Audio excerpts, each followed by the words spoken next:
রাধে রাধে। আজকে আমি সকালে পুজো করার আগে ভগবানকে শয়ন থেকে জাগাবো। তো তারপরে পুজোর আগে যেভাবে আমি প্রস্তুতি নিই সেটা আপনাদের কাছে শেয়ার করছি। তো চলো, এই যে আমার গোপাল, আমার রাধাকৃষ্ণ, আমি ঘন্টা বাজিয়ে নিয়ে আগে তারপর শয়ন থেকে তুলছি। যে আমার গোপাল সোনা ঘুমাচ্ছে, লাড্ডি ছোটু সব ঘুমাচ্ছে। মশারিটা তুলে আমি ঘুম থেকে তুলব।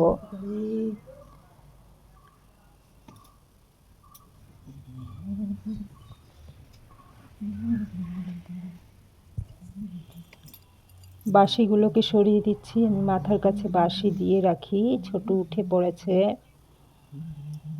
লাডলি রাধে রানী উঠে পড়েছে। এবার আমার গপু বাবা উঠে পড়লো। তো সকলকেই আমি উঠিয়ে বসিয়ে দিলাম। বসে আছে এই যে। এবার স্নানের আগে ঘুম থেকে উঠেই সবাইকে একটু জল খাওয়াচ্ছি। একটু জল খেয়ে নিয়ে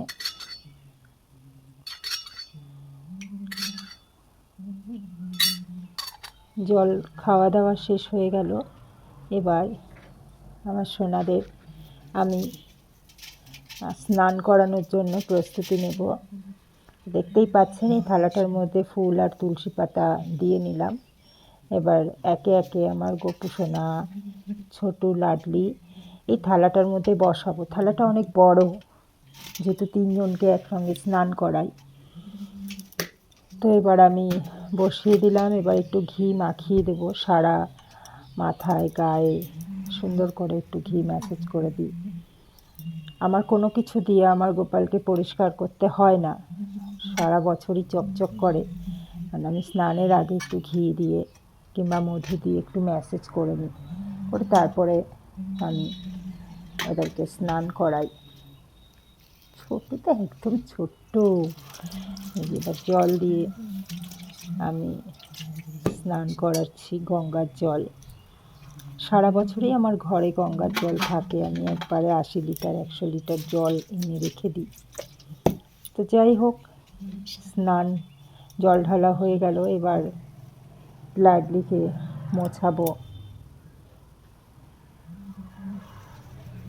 ছোটুকে মোছাবো। সবশেষে আমার গপু বাবাকে মোছাবো। গপু বাবা বসে আছে, কখন মা মোছাবে। এবার মুছিয়ে দিলাম গপু বাবাকে কোলে নিয়ে। স্নানের জলটা আমি সাধারণত গাছের গোড়াতেই দিই। আমার গপু বসে আছে, ব্যাস সাজ রেডি। গপু, ছোটু, লাডলি সবাই সুন্দর সেজেছে, সাজ ওদের রেডি। এবার খেলনাগুলোকে একে একে গুছিয়ে দেব। সামনে একটু জায়গা রেখে দেবো যেখানে ভোগের থালা, গ্লাস সব দেওয়া হবে। বাকি পুরো জায়গাটাতে খেলনা, পুতুল সমস্ত কিছু দিয়ে, ঝুনঝুনি, বল, গাড়ি যা আছে সব কিছু দিয়ে ওদেরকে আমি বসিয়ে দেব। কত খেলনা, আমি যেখানেই যাই একটা করে খেলনা নিয়ে আসি হাতে। যেখানেই যাব ওদের জন্য আমি কিছু না কিছু নিয়ে আসবই। খেলনাগুলো একে একে আমি সাজিয়ে দেবো সুন্দর করে। খেলনাগুলো সাজানো হয়ে গেছে। এই যে এবার খেলনা সাজিয়ে বসিয়ে দিয়েছি, তারপরে পুজো দেব। এবার আমি শিবলিঙ্গে ঘি মাখাচ্ছি।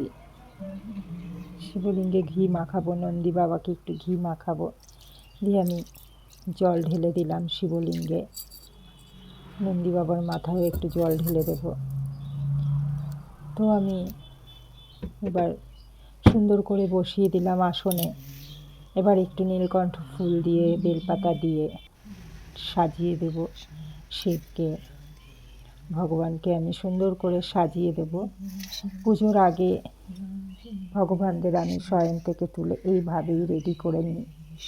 তারপরে আমার পুজো শুরু করি। এবার তুলসী গাছে জল দেবো। তুলসী মহারানী সন্তুষ্ট থাকলে সংসার শান্তির থাকে, তাই মহারানীর কাছে একটু প্রার্থনা করব।